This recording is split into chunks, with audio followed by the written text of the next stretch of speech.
our first short paper is by Robert Seletsky from the University of Colorado, Boulder, on the relation of Leibniz's laws of continuity to the reality of matter. So, Robert, over to you when you're ready. Thank you very much, Finley. And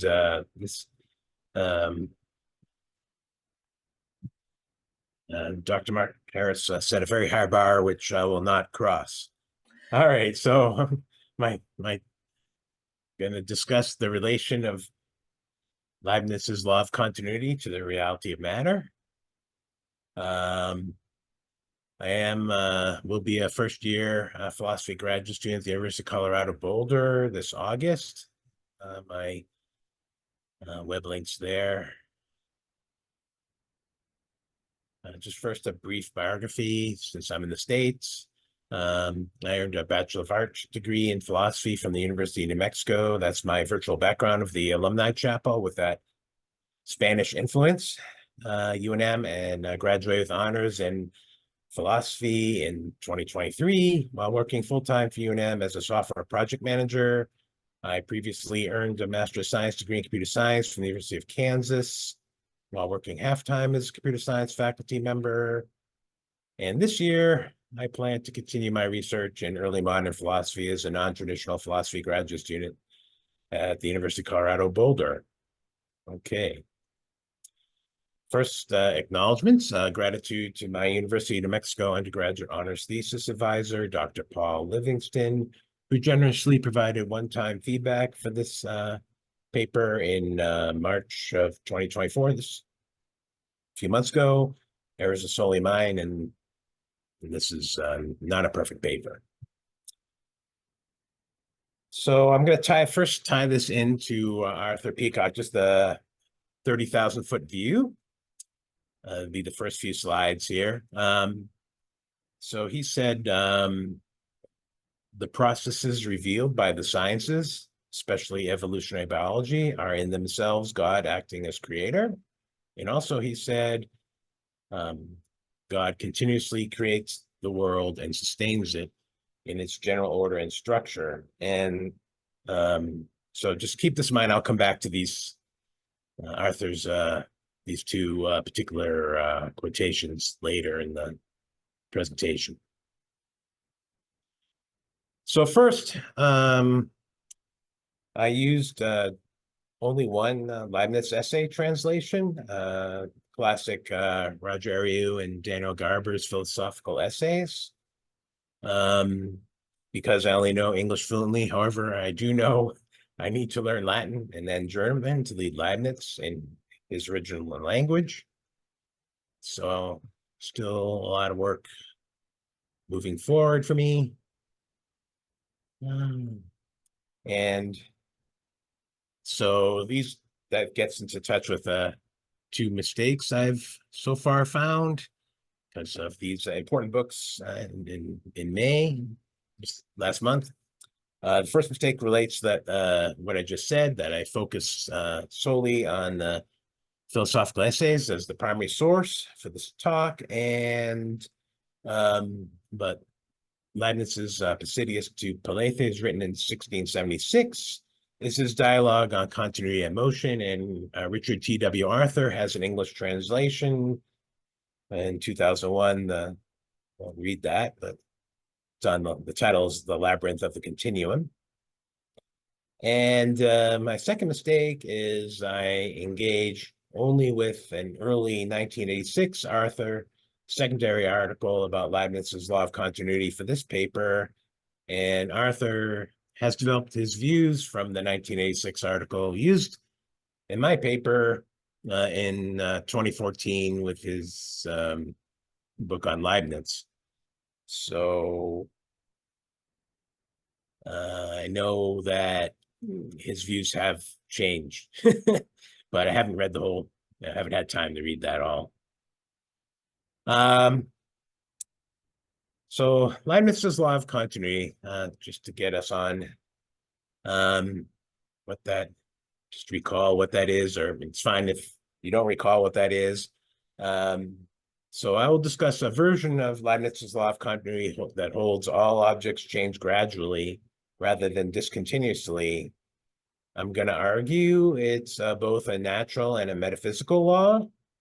And I will argue that Leibniz's law of continuity relates to his metaphysical conception of the reality of matter because objects in motion are real or actual material objects. So again, this is the 30,000, one of the 30,000 foot slides here. So the primary outcome is a contribution to the secondary literature on Leibniz's law of continuity. I will consider two of Richard T.W. Arthur's claims of Leibniz's notions of continuity in that 1986 paper. I'm not going to read all the footnotes on the slides, but they're there, and argue that they are mistaken. I contend Arthur's first mistaken claim is Leibniz's conception of continuity as solely an abstract or ideal property. I will argue that Leibniz's view of continuity is best described as a gradual change of an actual object in motion. I hold that Arthur's second mistaken claim is Leibniz initially believing that matter consists of infinitely many ideal points. I will argue that Arthur's second claim is contradicted by two of Leibniz's initial views. Firstly, Leibniz claims specifically claims that space, which consists of matter, does not contain any points. Secondly, early in his career, Leibniz believes that an actual object in motion must be ultimately composed of infinitely many actual parts of matter. This paper consists of two sections. So section 1 presents Leibniz's law of continuity by defining it and includes my contention that Leibniz's law of continuity is both a metaphysical and a natural law. Section 1 additionally notes the similarity to Arthur Peacock's view summarized as the following: all scientific analysis of physical processes reveal God's actions. All scientific propositions are thus necessarily coherent with religious ones. Section 1 finally contains my argument that Leibniz views his law of continuity as a necessary truth because it is known based on his discovery of calculus, a mathematical law describing the gradual change of objects in motion. Section 2 contains my arguments against Arthur's just mentioned views about Leibniz's notion of continuity. Section 2 also further explains Leibniz's concept of monads. One of Leibniz's clearest explanations of his law of continuity is in the preface to the new essays. Leibniz writes, "Nothing takes place all at once," and it is one of the greatest and best verified maxims that nature never makes leaps. This is what I call the law of continuity. I contend Leibniz's claim, "Nothing takes place all at once," refers to an object in motion. This is seen when Leibniz additionally states his law of continuity is of considerable use in physics. Thus, Leibniz's claim, "Nothing takes place all at once," is interpreted as his belief in a natural law holding all physical objects in motion must change gradually or continuously. Leibniz exemplifies his notion of the law of continuity as requiring there be no leaps numerous times, including when he discusses colliding bodies in a specimen of dynamics. Leibniz states, for the law of continuity or the law of excluding a leap in changing, that the case of rest can be considered as a special case of motion. This is interpreted as Leibniz surprisingly believing any object at rest can be seen as an object in motion because any object in motion changes gradually. I next argue an additional reason why Leibniz believes his law of continuity is one of the, skipping some things, best verified maxims or laws is due to everyone in daily life observing all objects in motion are changing gradually. However, for Leibniz, this empirical observation is not, that's important, his primary reason for the gradual change of an object in motion, as will be discussed later. I now contend Leibniz views his law of continuity as one of the greatest maxims or laws because he sees it as a consequence of the world's perfection. Leibniz thinks the world is perfect because otherwise this would contradict Leibniz's view that God is perfect. One example where Leibniz says God is perfect is in Discourse on Metaphysics. Leibniz states, since his emphasis, the most widely accepted and meaningful notion we have of God is expressed well enough in these words that God is an absolutely perfect being. Therefore, one consequence for Leibniz's law of continuity is this law is ultimately perfect because it concerns actual objects, which are perfect due to their creation by a perfect God. Note well that this consequence is similar to Arthur Peacock's view, summarized as the following: all scientific analysis of physical processes reveal God's actions. All scientific propositions are thus necessarily coherent with religious ones. Leibniz's law of continuity is both a metaphysical and natural law. Leibniz's law of continuity is a metaphysical law since it is a doctrine about actual reality or existing objects, and actuality is a metaphysical category. Note the actual or existing nature of objects contrasts with the ideal nature of concepts such as numbers, which exist only in one's mind. Leibniz's law of continuity is also a natural or physical law because the actuality of gradual change applies to all objects in motion. Leibniz discusses actual objects in On Freedom and Possibility when Leibniz declares all truths concerning contingent things or the existence of things rest on the principle of perfection. This is another confirmation of Leibniz believing actual things are perfect. Furthermore, Leibniz also contrasts the principle of contingent things, that whatever is more perfect or has more reason is true, with the principle of necessary things, that whatever implies a contradiction is false. Therefore, for Leibniz, actual objects are more perfect than ideal objects. Since Leibniz's law of continuity pertains to actual objects, he also views his law of continuity is not primarily known due to human senses, such as previously mentioned observation, but from mathematics. This is shown when Leibniz claims in preface to the new essays that all knowledge of actual objects is primarily based on necessary truths. Leibniz defines necessary truths as something divine and eternal. This means Leibniz believes necessary truths are ideals.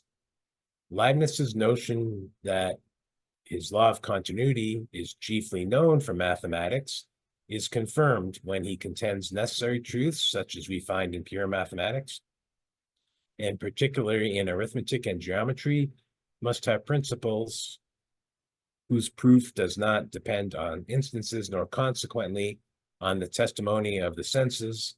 I argue one category of a necessary truth is mathematical laws of nature, which includes Leibniz's law of continuity because, for Leibniz, mathematical laws are not limited by human senses and mathematical laws are universally valid. I now argue Leibniz views his law of continuity as a necessary truth because it is known based on his discovery of calculus, independently from Newton, or a mathematical law describing the gradual change of objects in motion.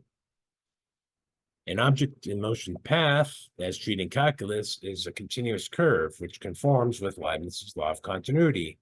In calculus, a gradual change of any object in motion is intuitively one that is drawn without lifting up a pencil. An example of this intuitive notion of gradual change is shown in Discourse on Metaphysics. Leibniz states, if someone traced a continuous line, it is possible to find a notion or rule or equation common to all points in this line. I contend calculus implies an object in motion, such as a planet, moves continuously because there are calculus techniques to accurately predict the object's entire path by a continuous mathematical equation. Therefore, since calculus accurately predicts the motion of an actual object in motion, then calculus is related to God's perfection because calculus describes one way how God acts perfectly in the world. Now to section 2. Leibniz's conception of the reality of matter. Richard T.W. Arthur discusses his views on Leibniz's notion about continuity in Leibniz on Continuity. This is the 1986 paper. Arthur begins with seemingly contradictory statements made by Leibniz about continuity. Leibniz states matter is not continuous but discrete, which Arthur sees as Leibniz viewing matter as not continuous.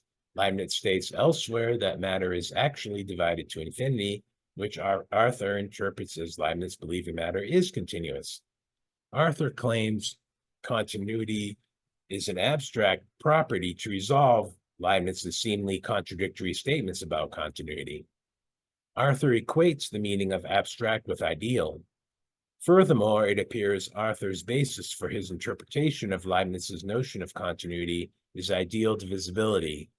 However, I oppose this view of Arthur because I continue to contend the best foundation for Leibniz's idea of continuity is real divisibility, because the law of continuity describes a real object in motion. I concur with Arthur that Leibniz views space as an ideal. One example explicitly showing Leibniz viewing space as an ideal is from the letters to Clarke. Leibniz states, but this space can only be an ideal thing containing a certain order wherein the mind conceives the application of relations. This can be explained as Leibniz holding empty space as only an ideal in the human mind or lacking real existence, because Leibniz opposes any reality of empty space or a vacuum. I argue against Arthur's claim that continuity is an abstract property by maintaining Leibniz's concept of continuity is best viewed as the gradual change not of an ideal, but of the gradual change of an actual object in motion. This contrasts with Arthur's view of continuity as an abstract property because this seems to lead to a different idea for the basis for Leibniz's law of continuity. My main reason for viewing continuity as the gradual change of an object in motion is stronger than Arthur's notion is that Leibniz's law of continuity applies to real objects in motion.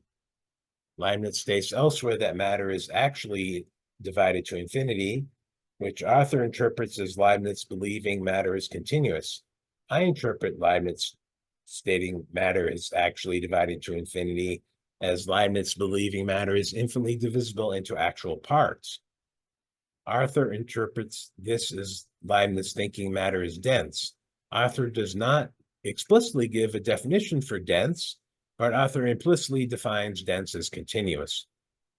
I agree with Arthur's insightful notion that Leibniz's view of matter as dense, and I contend the dense nature of matter also agrees with Leibniz's idea that space is not empty.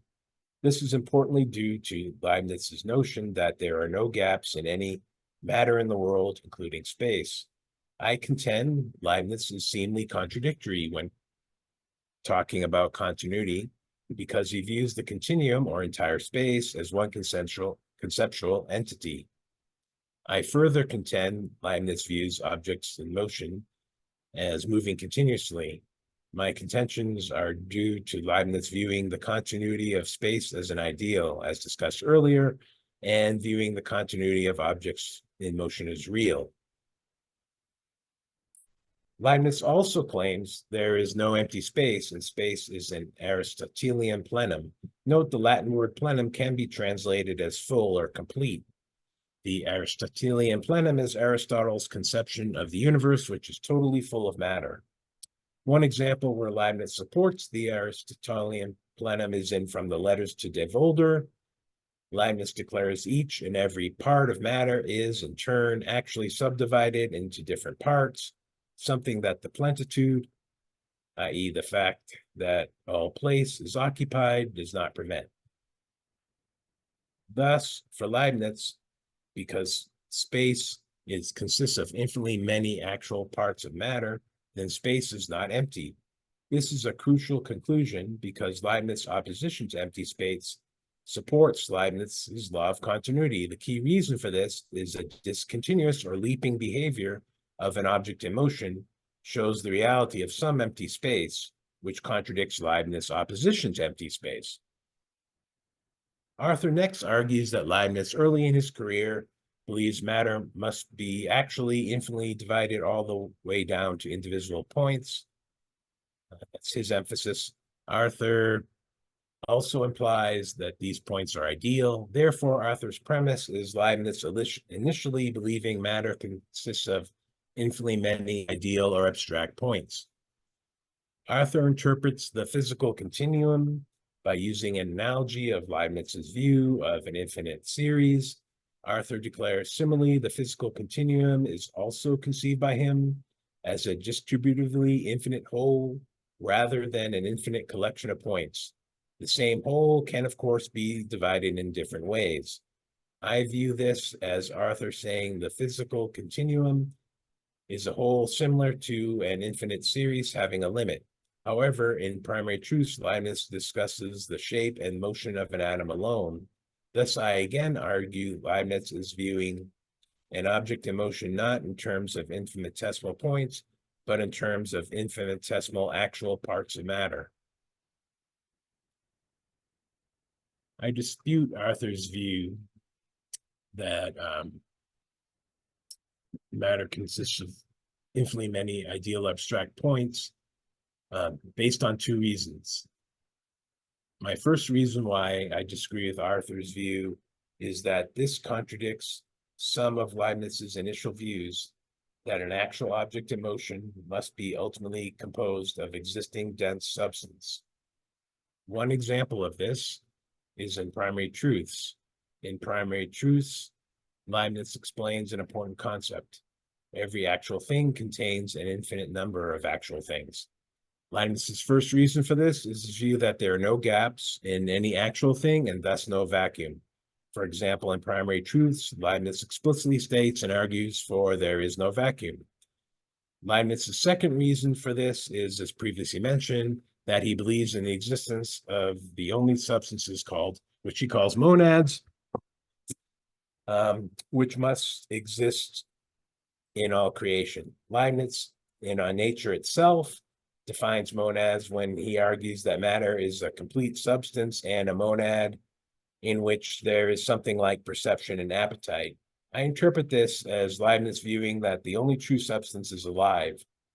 This interpretation is confirmed when Leibniz in Primary Truths clarifies his concept of monads, emphasizing every particle of the universe contains a world of an infinity of creatures. I explain this as Leibniz believing monads are the substance of the universe and contain an infinite number of living matter.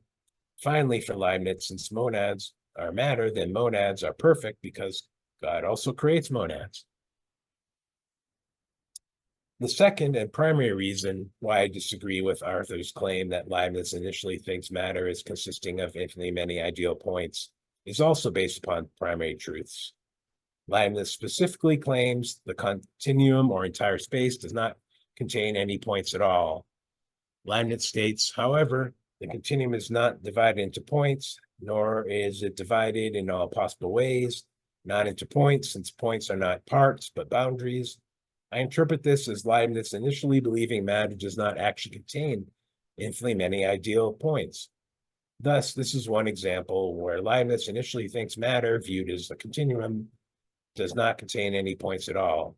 Therefore, this example contradicts Arthur's claim that Leibniz initially believes matter contains infinitely many ideal points. So I'll stop there and thank everyone, and I will go on to question and comments. See if I can stop my screen share, maybe. Brilliant. Thanks, Robert. Really appreciate that. I'm going to pick up on possibly a point you don't want me to pick up on. But you said towards the end that talking about Leibniz viewing points as boundaries, not parts. Following on from Mark's conversation about Arthur Peacock and God being a boundary, I'd be really interested, and I appreciate you probably haven't necessarily fully thought this through. I'd be really interested to have some of your initial thoughts on how you think those two things might relate, if you've got some. Let me think about this a few seconds here.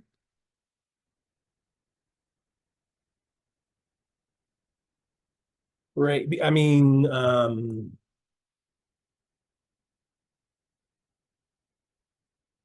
I believe, yes, just my personal immediate view, because, Leibniz is, both a very famous mathematician and philosopher, that he's viewing these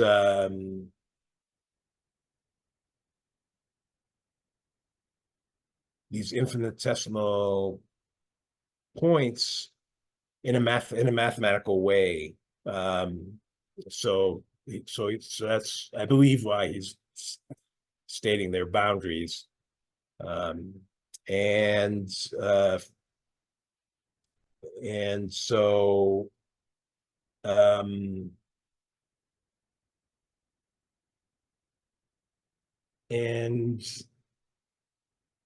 that it just seems to tie in with God as a boundary, or maybe one aspect of God being a boundary. That might be a better way of phrasing it. Since mathematics is our way of explaining the truth of many things in the world. It's a really a foundational explanation in most of the hard sciences, if not all the hard sciences, and also in the so-called soft sciences as well. So people naturally use mathematics to explain the reasons why things occur. That's my best initial off the cuff response to that. No worries, thank you. I appreciate that. I was aware I was posing you a slightly tricky challenge, but there might be something worth exploring as you develop your thinking around that idea of boundaries, and how, whether it's a purely linguistic thing or whether you're looking at some kind of metaphysical boundary. Luca, I can see you've got your hand up. To you now. Yeah, I was not very familiar with this law of continuity, so thank you very much. Just first question, one question I have is, I understand that there is, Leibniz see these like gradual changes as explaining reality, essentially. My question is, does Leibniz have an idea of ontology? And I explain better what I mean. Think about evolution, right? There is a living organism that mutates, and eventually, during the evolutionary time, there will be a new species which appears, right? So you could argue it's a gradual change of the same matter. Yes. But yet there is something ontologically new. So does Leibniz reflect on this?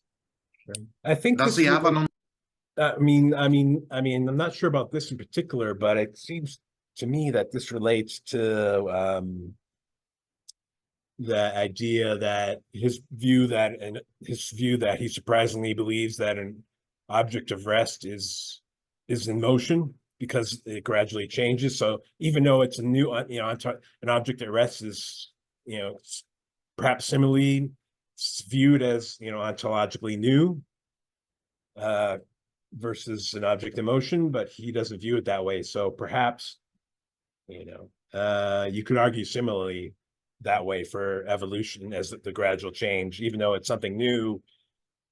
It really, in a sense, is still gradually changing, right? because it'll still change, like, and like just for example, any animal will evolve, or any living thing will evolve, so it will eventually become a new species. So, but it still can be considered, at least from Leibniz's point of view, as the the root the root species, I guess. Maybe that's just my initial take on that.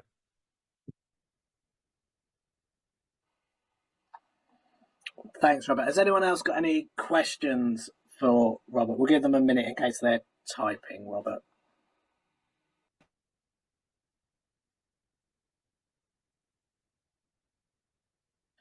Oh, I think I'm going to go Roger first, John, and then come to you. I think you put your hands up at the same time. So, Roger, you're first. Okay, thank you for an interesting talk. I wasn't familiar with this. The thought struck me, if you want an example and a counterexample of this law, you just have to look at quantum mechanics, where the evolution of a wave packet is all smooth and continuous and obeys differential equations, and Leibniz would have loved it. Whereas if you make a measurement, then bang, everything moves at once. Do you think Leibniz could have coped with quantum mechanics? I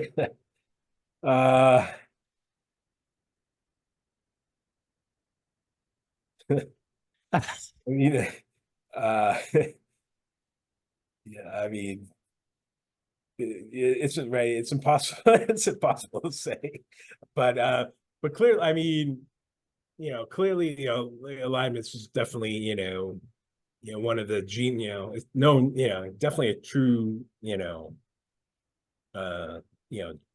just genius of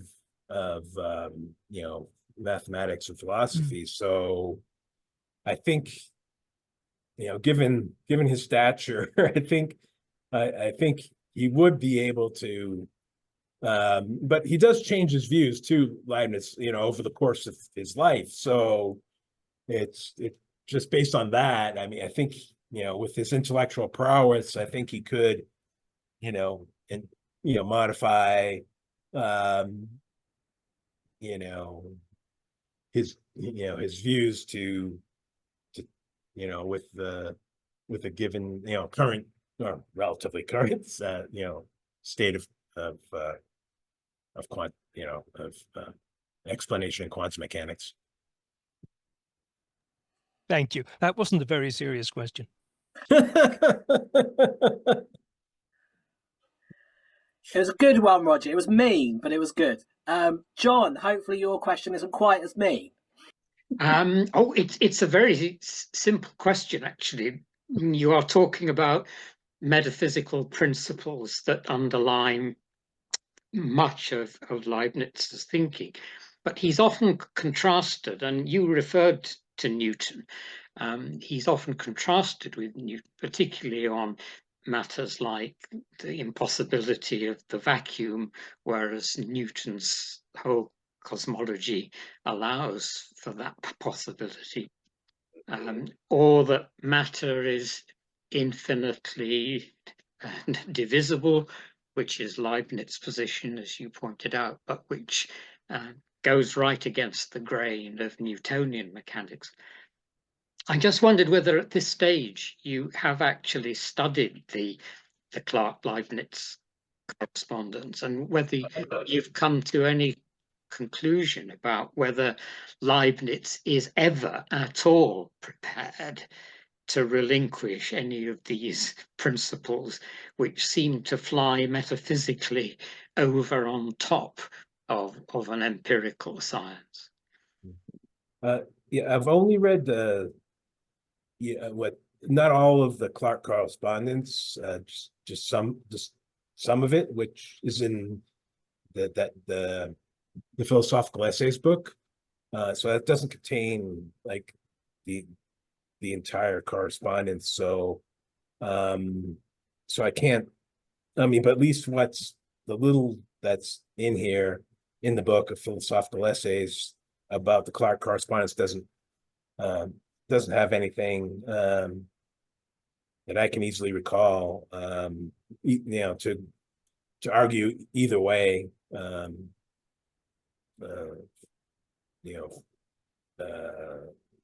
It really doesn't say, to put it simply, it doesn't really, as I recall, doesn't really, say anything about that,